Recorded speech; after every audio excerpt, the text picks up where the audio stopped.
Some videos were never meant to be seen. Not because they're illegal to watch, but because they expose cracks in a world built on fear, secrecy, and power. Now, these clips give us a glimpse into the raw, unfiltered underbelly of cartel operations, unraveling some of their deepest secrets and changing the way we see these cartels forever. So here are 10 leaked videos cartels try to keep hidden, but be warned, viewer discretion is seriously advised. ¿Qué relación tiene Rocha Moya con los chapitos y principalmente con quién y para qué fin? Los chapitos y los güeritos son los que financiaron la campaña de Rocha Moya para tener influencia sobre el gobierno. ¿Cómo se financian los chapitos? Mediante fentanilo y extorsiones. Right before he was by a man, said to be the cousin of Ivan Archivaldo Guzman, El Chapo's son, dropped a bombshell during a recorded interrogation. He claimed that Los Chapitos helped fund Ruben Rocha Moya's campaign to become the current governor of Sinaloa. And yeah, that alone explains why some people would want this video to disappear from the internet. But believe it or not, this wasn't even the most chilling part of what he said. The video, which is a little over a minute long, was first posted on X by an anonymous account, and it showed a man who says his name is Ivan, with a bloody face and bruises. Now, while this man's seated, he stares directly into the camera stationed in front of him and answers a few questions. During the questioning, the man says that he's part of Los Chapitos and worked with them in drug dealing and extortion. But the part that really stood out was when he said that Joaquin El Chapo Guzman's sons, the leaders of Los Chapitos, were the ones who gave the money to fund Moya's political campaign. Now, this was supposedly done so they could have more control over the government. Of course, that could have been discarded as nothing more than a setup or maybe some type of sabotage from rivals. But just a few weeks before that video got leaked, a YouTuber named Okran Leaks posted photos online claiming to prove that a group inside the Sinaloa cartel gave millions of dollars to help Rocha Moya win the election. It's also been reported that some major figures in the cartel helped push Moya's campaign. One of them would be Nestor Isidro Perez, also known as El Nini. He allegedly handed out campaign materials and worked with famous people, like regional Mexican singer Roberto Tapia, to make sure Moya won his election. According to the YouTuber, even more well-known influencers were involved. And we're talking about the famous Marquitos Toys, Jimmy Fernandez, who's Ivan Archivaldo Guzman's top bodyguard, and even Jose Angel Canobio Inzunza, also known as El Guerrito. He said he had helped set up events in support of Rocha Moya. But this had to be the wildest secret he revealed in that interview. ¿Y cómo van en la guerra? ¿Qué les espera a los chapos? Nos espera perder. And right now, they're actually losing every war, both against other criminal organizations and against law enforcement. On February 19th, 2025, the Mexican Armed Forces arrested two of Ivan Guzman's most trusted men in Sinaloa, key players in his inner circle. The first to be captured was El Guerrito, who we've already covered. Federal investigations revealed that he was in charge of overseeing security operations, setting up drug trafficking routes, and managing international networks that moved fentanyl, cocaine, and meth. Oh, and he also helped with money laundering. Now, the second major figure was Jose Angel Canobio Inzunza. He led his own group of armed men and was behind some coordinated attacks on the military during two major events, known as the Culiacanazos, one in October 2019 and the other in January 2023. Now, both incidents were pretty violent reactions to government attempts to capture Ovidio Guzman Lopez, also known as El Raton. A few hours later, still on that same day, another major blow landed. After an intense military operation in Culiacan, authorities arrested Kevin Alonzo Gil Acosta, better known as L200 or El Capo. According to federal sources, L200's the guy responsible for buying weapons and ammo for Los Chapitos, and for organizing rapid response teams to counter rival groups or even government operations. He would run counterintelligence, using tactics to dodge raids and protect both Ivan and their turf. His power was such that he could authorize killings, punishments, and extortion as he saw fit. And he wasn't doing it alone. Local police in Culiacan were allegedly tipping him off about planned raids and federal activity. Now, here's where it gets interesting. The arrests aren't just a result of good intel. They're a sign of something deeper. Like that dude said during the interrogation, Los Chapitos are going down, and there's a lot of betrayal going on in that inner circle. Even Ivan Archibaldo may have turned in some of his own men to avoid being taken down himself. Plus, one trusted ally of theirs, Jorge Humberto Figueroa Benitez, also known as La Paris or L27, is also suspected of leaking critical information to Mexican authorities to cripple Ivan's operations and buy himself some freedom. Now, do you understand why that video was never meant to see the light of day? Why were Los Chapitos desperate to keep it buried at all costs? When journalists and media outlets start buzzing about internal conflict, and someone close to the operation practically confirms it, it only adds fuel to the fire. It gives law enforcement more motivation to go after them, and it boosts the confidence of their rivals to sweep into their territories. February 28, 2025. A video goes viral on social media showing a jockey getting handed 50,000 pesos in cash. Now, this money was supposedly given by a man known as El Señor de los Gallos, which means the Lord of the Roosters. And not so surprisingly, that's a nickname linked to Nemesio Ruben Oseguera Cervantes, better known as El Mencho, the leader of Jalisco New Generation Cartel, better known as the CJNG. Now, this all happened at the Atlan de Navarro Carnival at the Alberto Balderas Bull Ring. The event was called the 4x4, a bull riding competition where 4 teams of riders go head-to-head on some of the toughest horses out there. In one of the videos online, the host can be heard talking to a rider named Quiquito, who's from Jalisco. ¿Qué crees? Aquí en la mano tengo 50,000 pesos y el señor de los gallos te lo regala de todo corazón.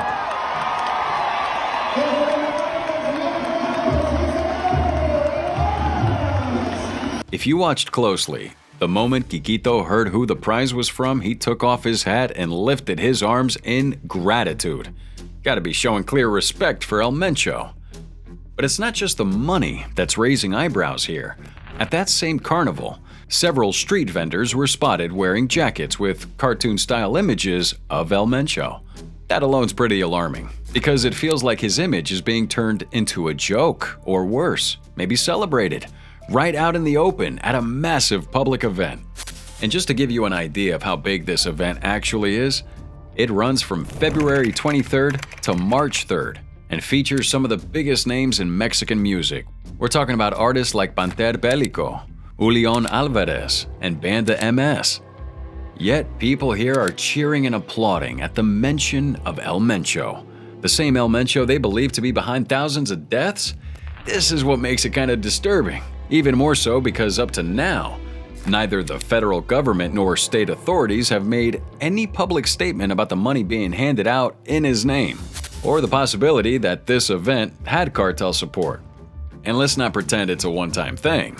Back in January 2025, in the town of Tinaja de Vargas, Michoacán, people threw a literal celebration in El Mencho's honor. Video from the event would show fireworks shaped like roosters and St. Jude Thaddeus, plus large banners with pictures of El Mencho and Javier Guerrero Martinez, a former leader of the Los Guerreros criminal group. Now, one of the songs performed that night was a narco corrido called El del Palenque by Los Alegres del Barranco, and the lyrics directly praise El Mencho and his cartel. I mean, you had fireworks spelling out CJNG and a figure of El Mencho with his name at the base. Now, some of these videos were later taken down, possibly by the CJNG themselves, and still, the government of Michoacán and the federal authorities haven't said a word about anything. So maybe, just maybe, El Mencho's influence goes way deeper than we realize. And maybe, just maybe, we won't be seeing his downfall anytime soon. This was the moment when 3 members of Mexico's infamous Northeast cartel opened fire on a police officer, killing him in cold blood. But what they didn't realize was that the whole ambush had been caught on camera. It all happened in early 2024 on the hot and dusty streets of San Luis Potosí, Mexico. And the officer in question would be Javier Morales, a well-known and experienced policeman who cared deeply about protecting his community. However, Morales was on patrol in that quiet and lonely neighborhood when the deadly ambush happened. Security cams would pick up 3 men walking up behind Officer Morales. They wear baseball caps and masks hiding their faces just a little, and without saying a word, they pull out guns and shoot him, leading to Morales' death right there on the pavement. The goal had to be to send a message, but when the video of the killing leaked online, it backfired on the cartel. And here's why. The Northeast Cartel, or CDN, is a breakaway group from Los Zetas. But unlike other cartels that openly show off their violence, the CDN try to act like they were the good guys. They claim that they went after other criminals, not innocent civilians or even Mexican law enforcement. Now that image helped them win support from some locals, especially in Nuevo Laredo, Tamaulipas, their home turf, and a key route for smuggling drugs into the US. But after the San Luis Potosí video went viral, that fake image started to fall apart. People all over social media didn't see them as protectors anymore. Instead, they looked more like the violent gang they really were. And now they have a public relations crisis on their hands. And if you're wondering how the CDN got pinned for Officer Morales' murder, well, they practically signed the crime themselves. A note was found next to the body, marked with the cartel's own initials, CDN. So, in a rush to protect their Robin Hood-esque reputation, CDN leaders deny any involvement. They use secret messaging apps and local contacts to tell people the killers weren't part of their group. Some said the shooters were acting on their own, while others claimed it was a rival gang trying to frame them. They even paid off certain news outlets to keep the story quiet and hired hackers to try and delete the video from sites like X and Telegram. But the internet won't back down. Activists and anonymous users kept reposting the clip until it reached millions of people. Subsequently, investigators found signs that the hit was actually ordered by a mid-level CDN leader known as El Ricky, who reportedly wanted to scare local police who were interfering with the cartel's activities. So by mid-2024, the Mexican government, pushed by angry citizens and US officials, began stepping up their efforts to go after this cartel. They made arrests, took weapons, and exposed more connections between the killers and the CDN. Forensics would show that the guns used came from the cartel's own stash in Tamaulipas, with El Ricky getting arrested. Guys, this is the only part of the video we can show you. The rest is kinda too graphic for YouTube. What you're seeing is a female cartel sicario instructing a bunch of new recruits on how to person alive. Now, while that video might have been disturbing to watch, it's merely just one of the first steps in creating what some call demonic sicarios. Young people groomed stage by stage into cartel serial killers. In 2024, human remains, clothing, handwritten notes, and other personal items were discovered at a property known as Rancho Izaguirre in Jalisco, Mexico. The group that found this ranch also reported finding a secret crematorium there, but according to their group leader, Indira Navarro, she feels the crematorium wasn't the ranch's main purpose. The site had been operating as a training ground for young cartel recruits, what many survivors called the Little School of Terror. Now, one survivor, who somehow managed to escape, described this place as hell itself and tells Navarro that during his time at the ranch, around 200 people were going through the same brutal training. It was split into 3 stages, each more extreme than the last. He said recruits had to live in inhumane conditions and perform cruel exercises meant to test their strength, obedience, and ability to move on to the next level. Navarro explains that according to what these young people told her, the training would have these people fight one another just to see who was stronger.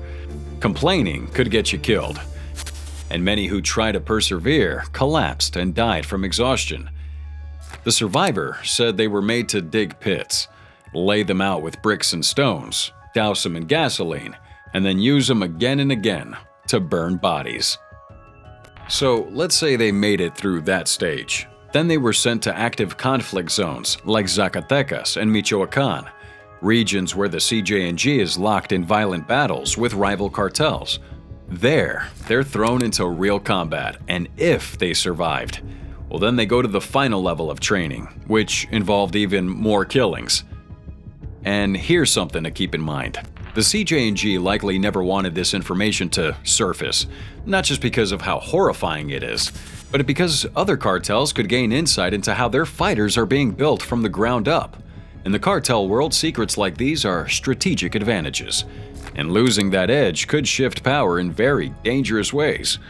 So as for the video we showed you at the beginning, the female sicario recording it was punished by her own superiors because that footage somehow got leaked. And even worse, one of the people being dismissed in that video had already been reported missing.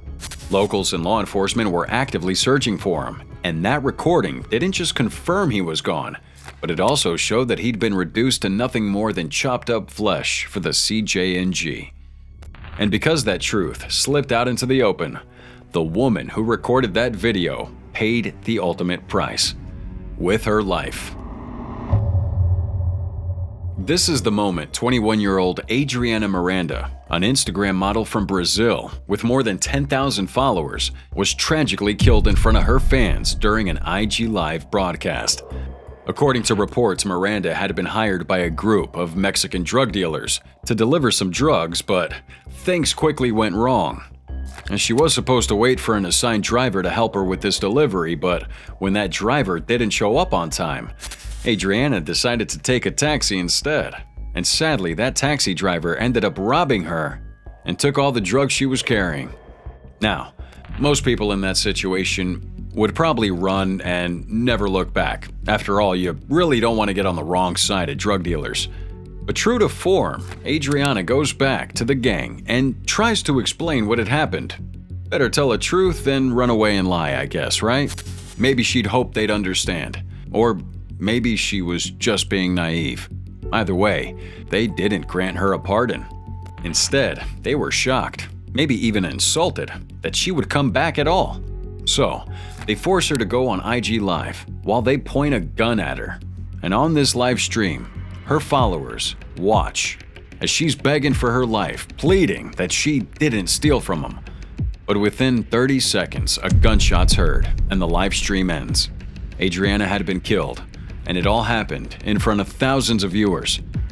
Now, the gang had done this to send a clear message. They wanted to scare others into never messing up or even crossing them. But that plan backfired badly. The video didn't just go viral in Mexico. It spread in the US and around the world. So instead of making people afraid, it kind of sparked outrage and drew a lot of attention to their actions. Even worse, their reputation would slowly crumble.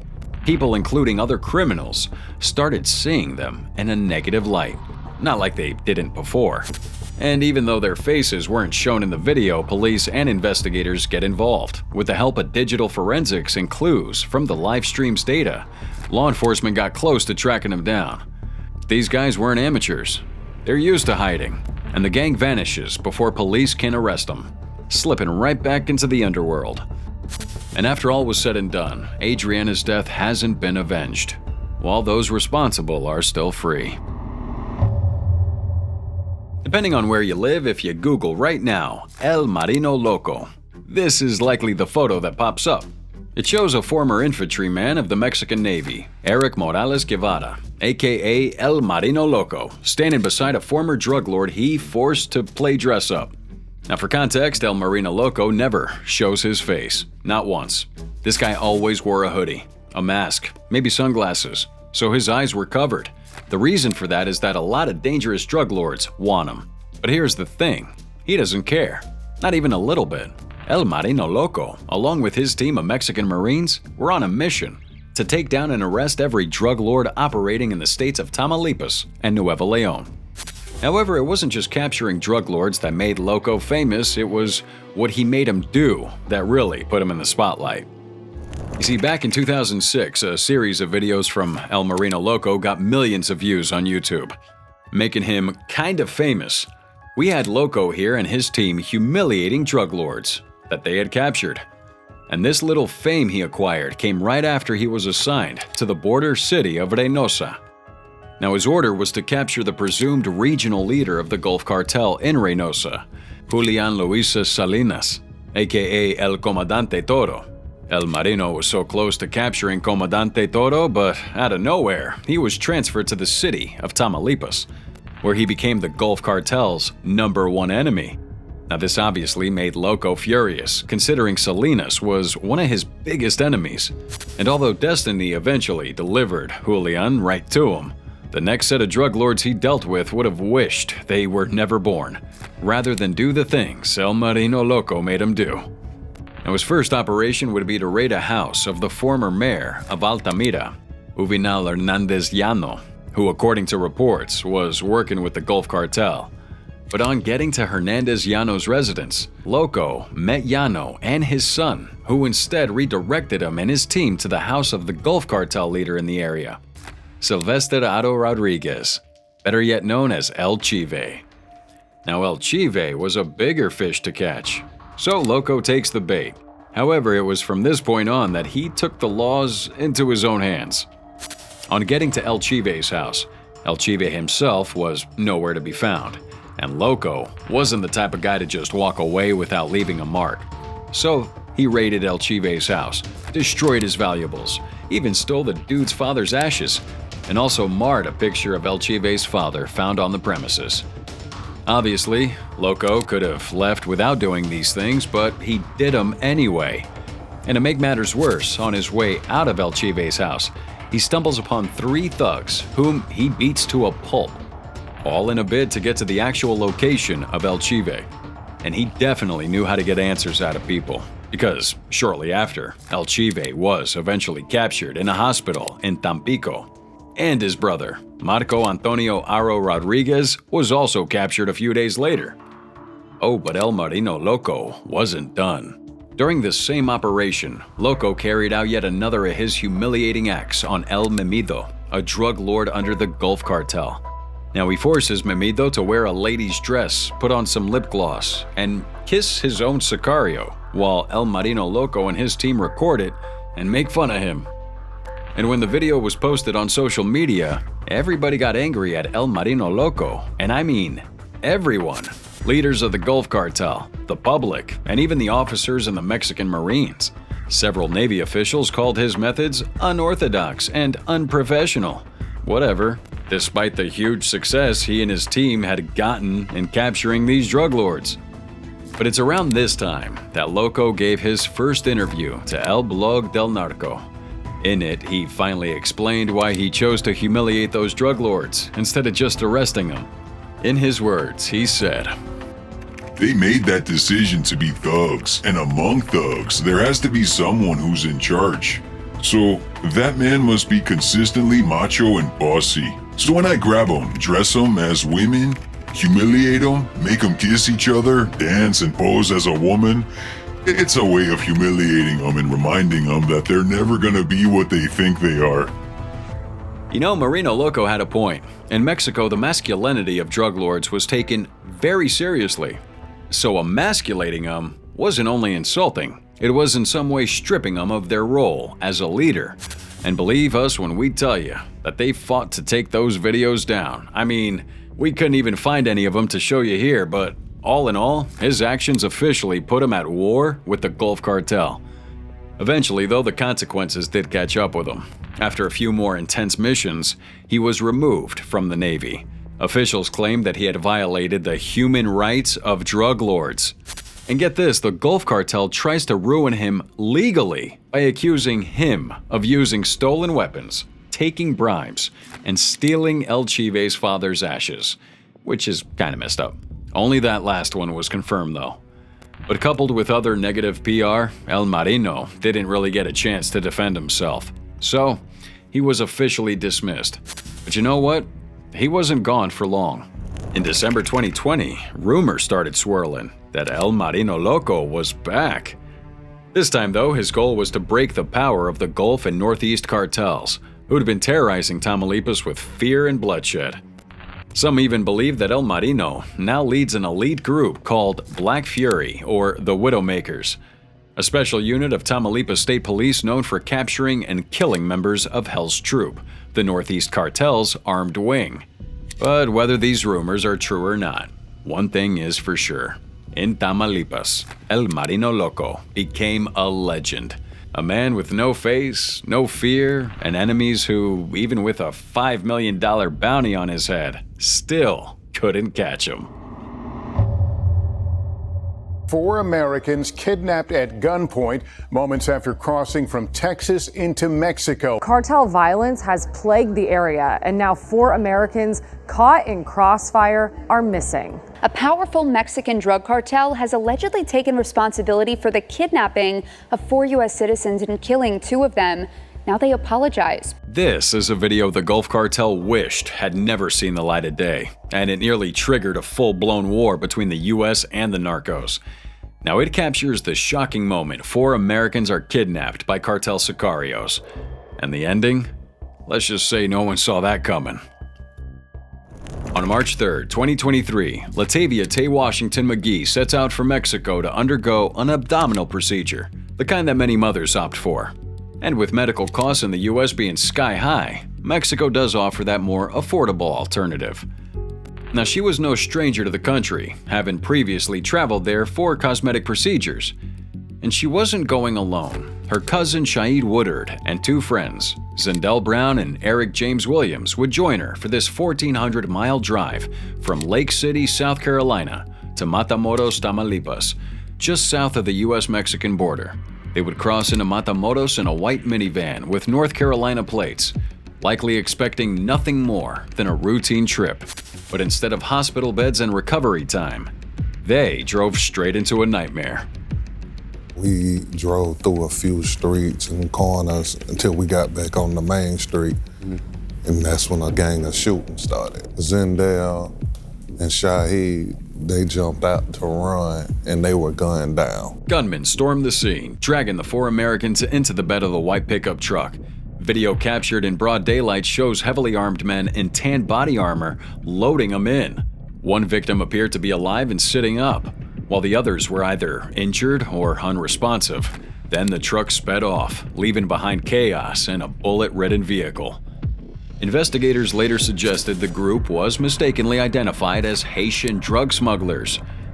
The Gulf Cartel, said to be the ones involved, moved the victims from location to location, even stopping at a medical clinic in an attempt to evade authorities. But here's the thing, the kidnapping sent shockwaves throughout Mexico and the U.S., and while Mexican officials are scrambling to find the group, American law enforcement would also get involved. A special task force, including the Mexican military, National Guard, and state police, worked round the clock to track down these victims. And then by March 7th, 4 days after the abduction, authorities received an anonymous tip, leading them straight to a shack deep in the rural outskirts of Matamoros. Officials would navigate dirt roads until they spot this location, a small wooden structure with a white pickup parked outside. Inside, Latavia McGee and Eric Williams are found blindfolded but alive. Tragically, Shaid Woodard and Zindell Brown lay beside him, wrapped in blankets and plastic bags, dead. Within hours, Mexican authorities are able to transport McGee and Williams back to the U.S., escorted by a convoy of Mexican ambulances, armored vehicles, state police, and the National Guard. And once safely across the border, they're rushed to a hospital for treatment. The U.S. government was furious with the deaths of those 2 Americans. But then came the unexpected twist. On March 9th, the Gulf Cartel issues an apology.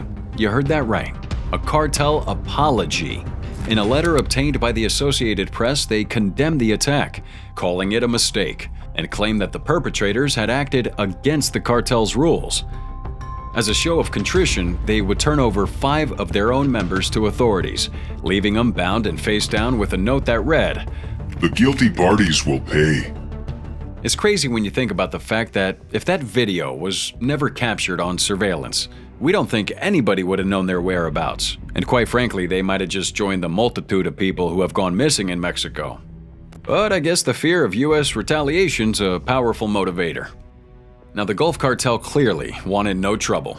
They even turned in their own guys to avoid it. And let's be honest, these guys might have not even been real cartel members. And that letter could have been bunk. But the fact that the criminal group went out of its way to make peace, that's definitely something we don't see every day. April 15th, 2023. A blurry video pops up on social media and quickly causes a huge uproar across Mexico. It shows what looks like members of the Mexico Special Forces beating up men who are believed to be part of a drug cartel. They're waterboarded and even drowned in toilet water. Now here's where it gets complicated. The Mexican government was pretty quick to say what happened was wrong. President Andrés Manuel López Obrador called it unacceptable in a press conference. He even promised a full investigation, much like past leaders did when things got messy. But behind closed doors, insiders say the government really just wanted the video to disappear. Why? Well, that's because it could seriously damage their efforts to make the military look better, especially after human rights had called out the army for abuses just a year prior. But now here's another unexpected twist, let's say. The cartel those men allegedly belong to, the Northeast Cartel, didn't want that video out either. Sources say they saw that footage as a blow to their reputation. I mean, come on, seeing two of your own getting beat up and helpless kinda goes against that powerful, fearsome image they've spent years building through violence, like digging mass graves and attacking journalists. A weak-looking moment like this could make rivals like the CJ&G smell that blood in the water and go right ahead and claim their turf. Some posts on X even suggested the cartel-linked hackers tried to erase that video early on, but it spread way too fast. To Mexicans in general, that video just felt weird to even watch. But what's clear is this. Both the government and the cartel had reasons to stay quiet and want that video gone. The government wants to avoid a major scandal that could mess up their anti-cartel plan, and at the same time the cartel wants their reputation protected. But now that the video is out, neither side looks good. It's pretty messy, a violent truth showing you just how stuck things really are when it comes to the war against drugs in Mexico. And dear God, we don't even know the full extent to which both sides play dirty.